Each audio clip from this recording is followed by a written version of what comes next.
Hello. Morning. I know it's Tuesday, and usually I do my reviews Monday, Wednesday, Friday. There is a reason for this being Tuesday.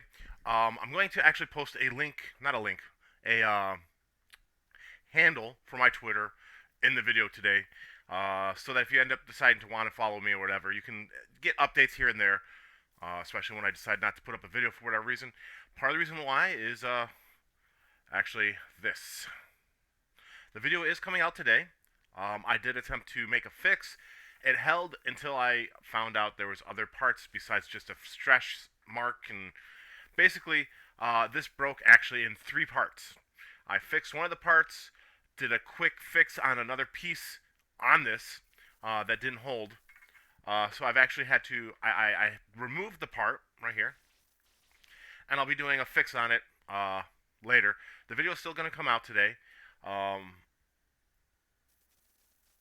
it's not the greatest review just due to the fact that this broke, but I do want to explain that um, this is not a normal thing for me when I build my Minipla or I play around with them.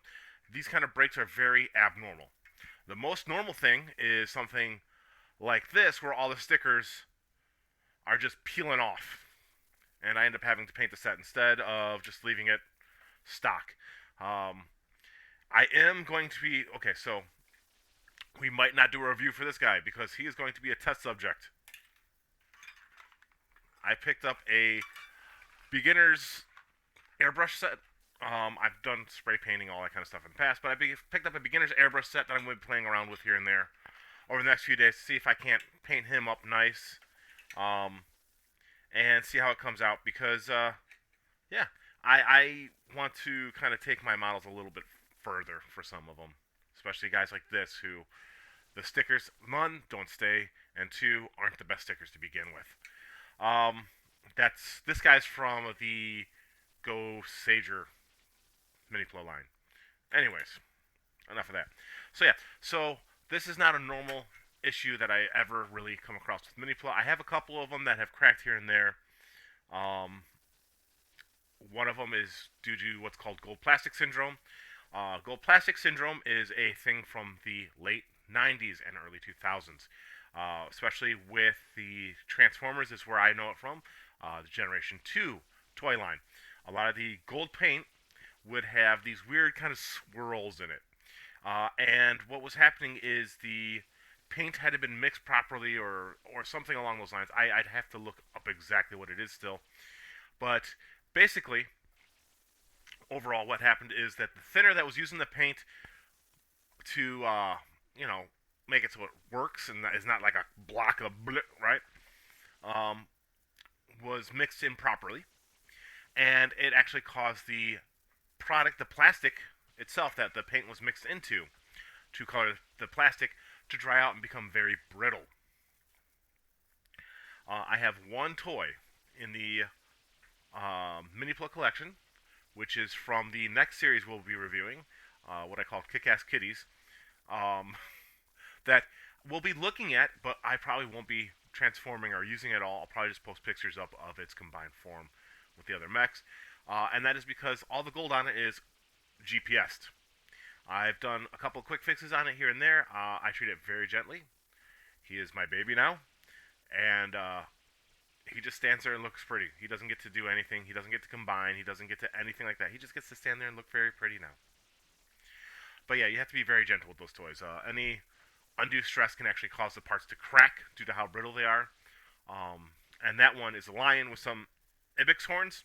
Ibex, I'm never sure how to pronounce that, but some horns. And the horns fit into small little parts, and just putting them in to build the toy itself caused that to break. Which is when I realized, yeah, this was extremely fragile and had gold plastic syndrome.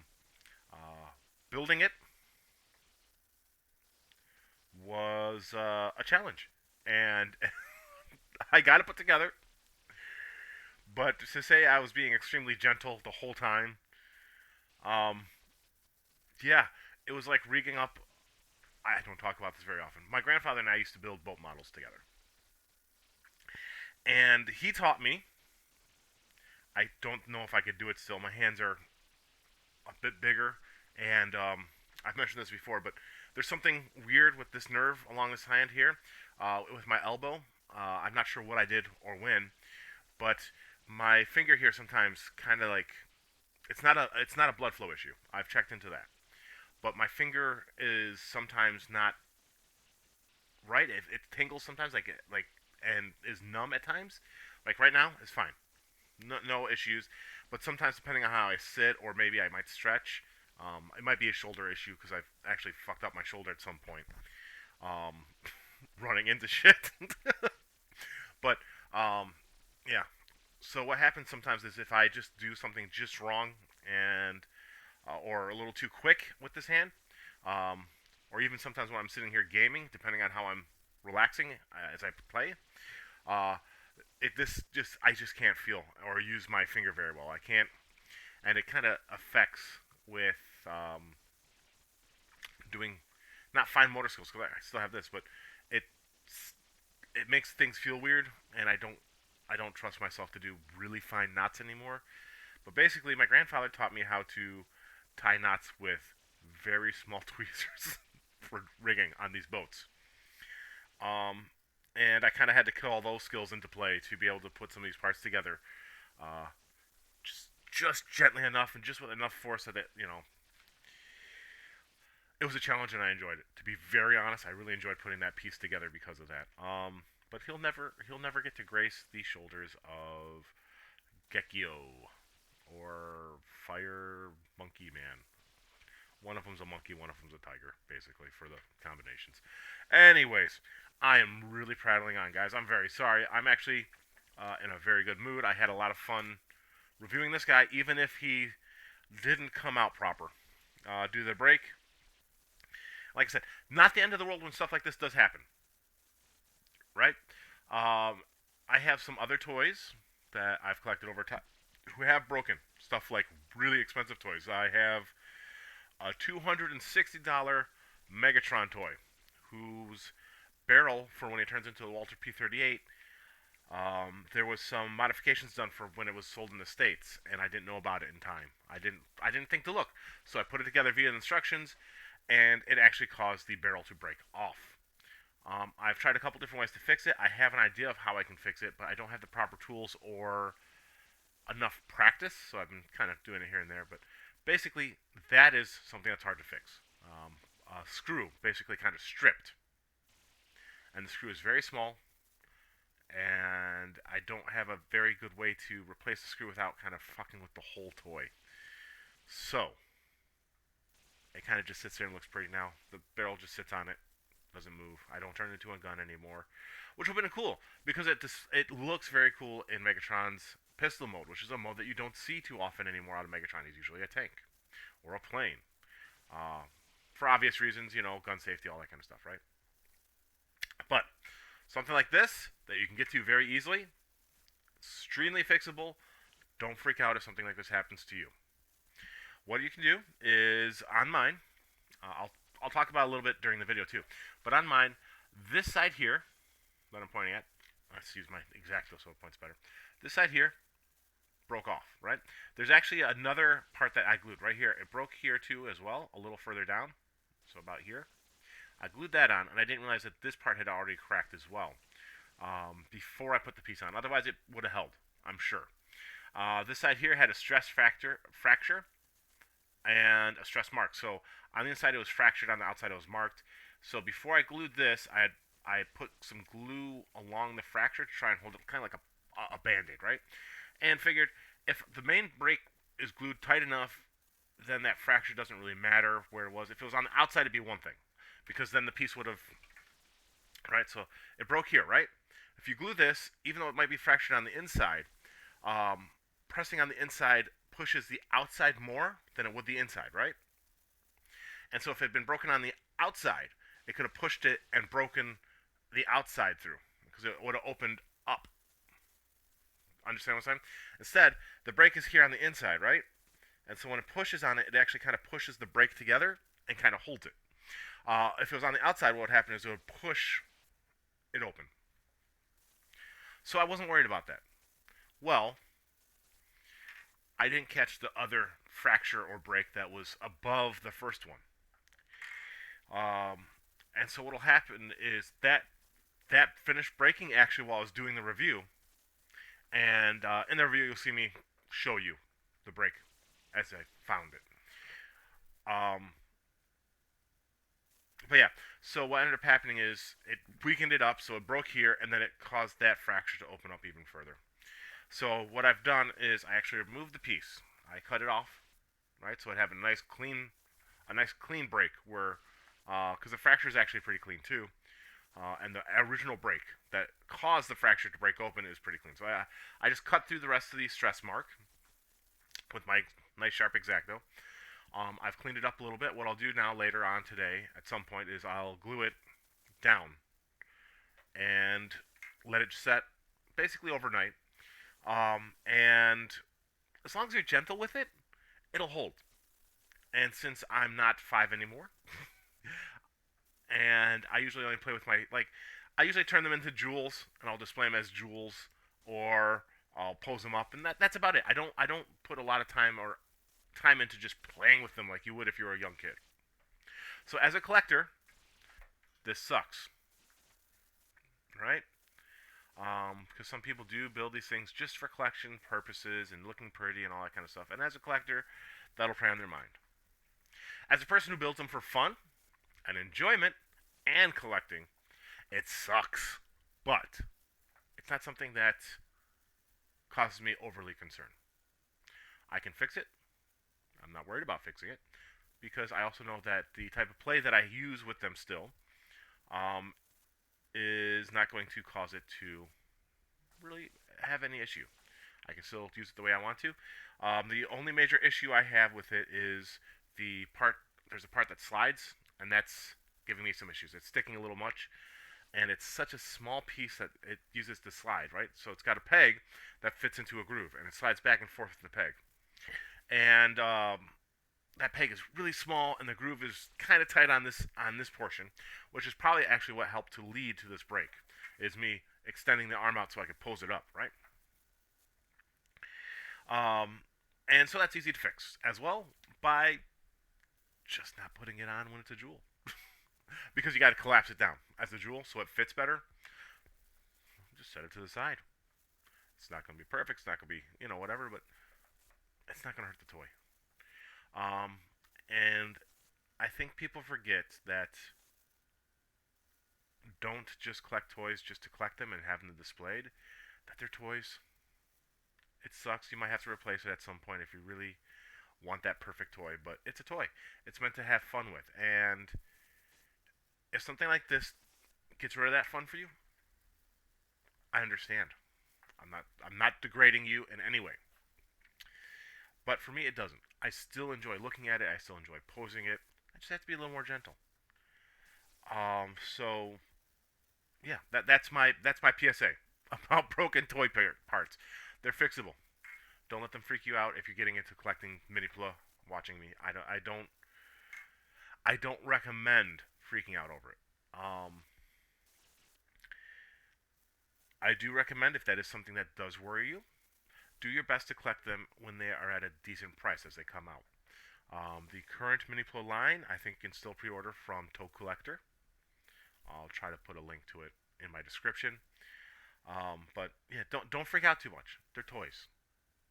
They can be really expensive toys. I have some of my Minipla sets are really really expensive, and I'd be a little upset if they broke. The Geki Ranger one was a little expensive, and so I was not happy to see gold GPS. But do not hold that against the seller. That's not their fault. Okay? I don't. The guy I buy from for my older sets is a guy named Kazu13. Really good seller. He's never led me wrong, and I don't hold any breaks or anything like that on my older toys against him. It's not his fault. He sold it to me, and generally in pristine condition. In fact, my fucking candy box has his show that he sells this stuff to me in pretty pristine. I don't know why I don't get rid of the candy. It's the stupidest thing to collect, right? It's like toy candy, like. But anyways, but yeah, he sells them to me unopened, all this kind of stuff. So anything that occurs to it after that point, My fault. Age of the Toys fault. Bad production fault. Bad QC's fault. Not his fault. So don't hold that against them. If you need to get angry at something, get angry at the person, at the company that produced it, not at the person that sold it to you. Unless you buy it, because some people build them and then sell them after they build them to buy the next series. Then get upset with them if they don't tell you that, hey, this part was broken. That's the only advice I have about collecting toys is you have to realize what you really want out of your collection if you're collecting them. I've really been talking here for 15 minutes. I'm so sorry about that, guys. Let's get to Zabyun. Huh? Thank you very much for staying this long with me. I'm so sorry that I've been nattering on at you guys, and I appreciate your patience. Thank you again for being here. Internet stuff, like, comment, subscribe, all that kind of stuff. And I just want to say again, thank you very much. Sorry to have kept you so long. Let's get to the review. Let's get to the table. Tom's here with his toys, and he's here to play. Let's go. Hi everyone, this video is a day late. If you're on my Twitter, you know why. If not, I'll post a link in here. You can, or at least the @ in here, and you can travel to my Twitter, follow me there. I usually post videos and all that kind of stuff when they come out, or updates if I'm doing a live or something like that. So that's the only reason really to follow my Twitter. It's nothing too major, nothing too exciting. It's not like, ooh, Tom's Inner Circle life. No, it's nothing major, honest. But I did talk about on there the other day about why this video is a day late. So this piece here is part of what we're going to be looking at. I don't know how well it's showing up on the camera. Let me see if I can get it a little closer and focused in. You see that bright white line? That is a stress mark. And you can kind of see where I have done my best to fix the part up. This ring right here that connects to the peg was breaking. The part that the peg is connected to here, so we've got the ring. Let me take this ring off here. Oh, it broke. I'll have to be real careful with this toy, it looks like, before I do anything else with it. So this ring here is connected to a piece that's on a slider. That slider itself, let's see if I can get it to move out, is cracked, which is why I don't pull it all the way in or out anymore. I'm not sure exactly why these parts are so fragile, but it'll hold well enough for what I want to do today, I guess. I'm going to have to probably do a lot more work on this piece to get it to be a little more stable, unfortunately. That or figure out a way to replace it completely. This piece here is the elbow joint and a connector point for what we're going to be looking at today, which is Zabyun. So there is a crack here, and there's a crack here. What I might have to do is actually break the piece off fully and then glue it on there, instead of trying to plaster the cracks, because that's just not working. I could also probably use some plastic putty on there, which might work, but we'll just try to do this while being very gentle today. So we're going to take that and set that to the side. So today we are going to be looking at, like I said, Zabyun. Unfortunately, because of the break, we won't be able to look at all the Zabyun things that it'll do, because one of them kind of involves this becoming a weapon. It ends up as a cannon. But yeah, so this usually connects back here, like so, and it'll be usually stable, but as you can see, because of how I have extended it, does not fit on the table flat like that. Zabyun is basically a redo of Jokey here. Take this piece off here. So it does have a train mode, like Jokey. Open this up, stick this one on, and then what you can do is you flip this up, like so, and then gently we'll put this on the back. There. And this is Zabyun in his train mode. Again, much like Jokey, it is kind of long. It is a heroic version, basically, of Jokey. It is not Jokey remade. Jokey does continue to be on the show. Basically what happens is Galza figures out a way to kind of prevent the Rangers from using Jokey whenever they want to by taking him over, by connecting Machine Express.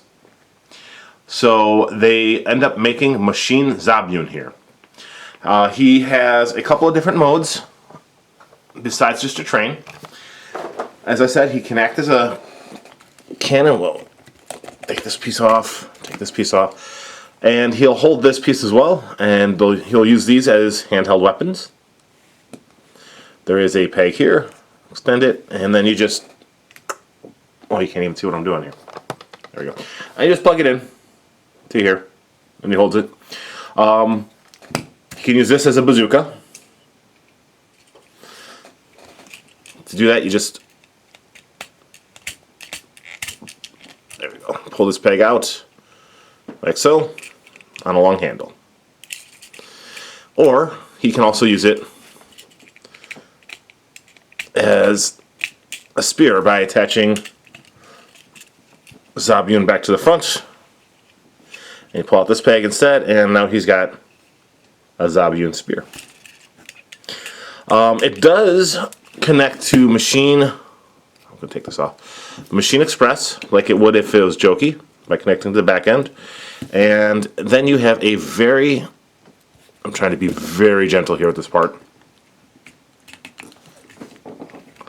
There we go. Oh, that's why. Then you have, again, a super long super train. But this one actually works a lot better because of the red stripe down the whole side.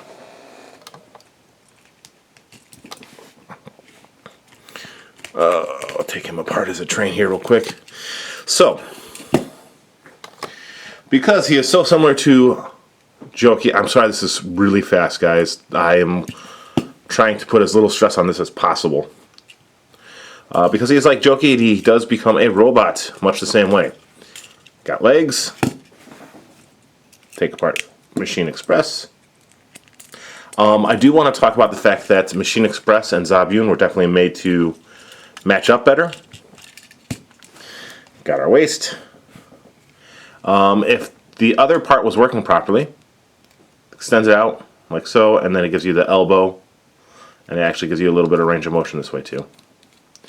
Then you pull this down, and he's got a fist like that, and this goes on this side. You just attach. Oh, he said you just attach, like so. Then you've got the other arm, like that. And then, of course, open up Machine Express, and you plug them on.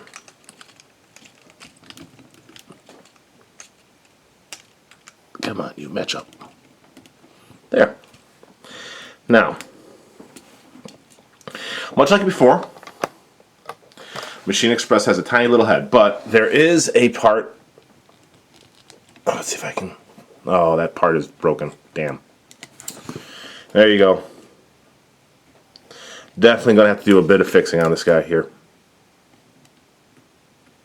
Alright. For now, let's see if I can at least just get this to stay there for now. There. We'll fix that later. I'm not going to be doing any major things. I'll take it off when I go to show some of the other things it can do besides have an elbow.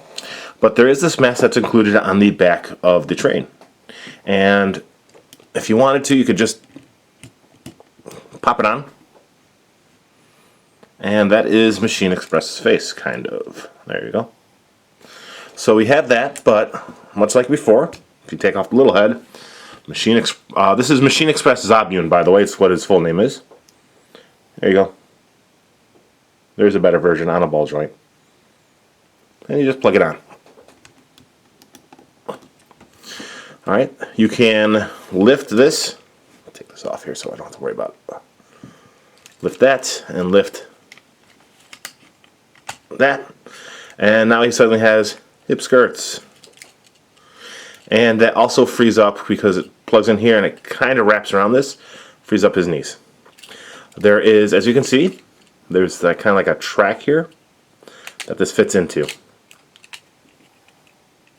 Let me see, line it up. That fits into, and it kind of, you still have a knee, but that's kind of show appropriate for the look. He does have, you can lower his waist if you want, or you can raise it up for motion so he can like sit and stuff. you can pull down his feet, and they suddenly have articulation. So, if it wasn't for this, he'd be extremely posable. Like I said, what I'm probably going to do off camera is I'm going to take and I'll break this off completely, because it is actually holding on by where the stretch mark is, and I'll glue it on, and I'll see if it'll work a little better. Oh wait, it broke, so it had a couple of breaks. That's what happened. So the first break was here. Take this. There's actually a break right here, above this break. So it looks like this piece cracked here, here, and above it.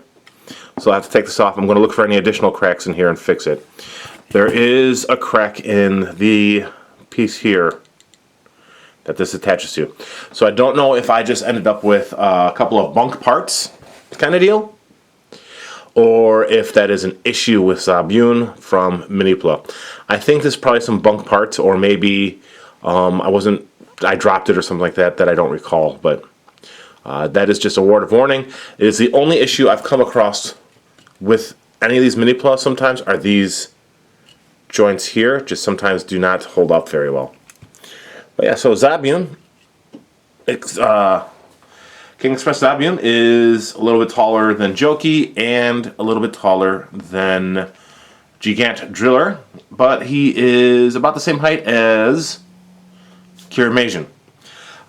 So like I said, he is in the show to replace regular Machine Express, or King Express, sorry, and it becomes King Express Zabyun, and he looks much more heroic. It's not a combination of light and dark in this case.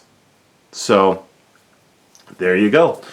But yeah, so that's Machine Express and Machine Zabyun combined to make King Express Zabyun, who gets like a cool little helmet. He makes me think of the... This is going to sound weird. It is... I don't see it too often anymore in anime or anything like that when I do watch it, but when I was younger, in the 80s and 90s, they would have these biker gangs. And he reminds me a little bit of, like, the good guy biker gang guy, you know? The guy who wears, like, the white jackets and all that. I don't know why. But if you're about my age, you probably kind of know what I'm talking about. You know, like the weird heroes in anime and all that show up with the big blonde hair and the white jacket that says, like, dragon or some shit on the back. But that's what I think of every time I look at him, is like a throwback to older anime tropes. Before we go on, I do want to talk about the fact that I like the jewel on him. I like the light blue on him a lot. But yeah, that's about it. So this video will be out in just a little bit today. I will be doing a regular video on Wednesday, so stay tuned for that. We will be looking at this guy and this guy on Wednesday, who combine to form Grateful Phoenix. So, until Wednesday, everyone, be good. Sorry for the delay. Hopefully, he'll be fixed up before too much longer. I will see you all next time.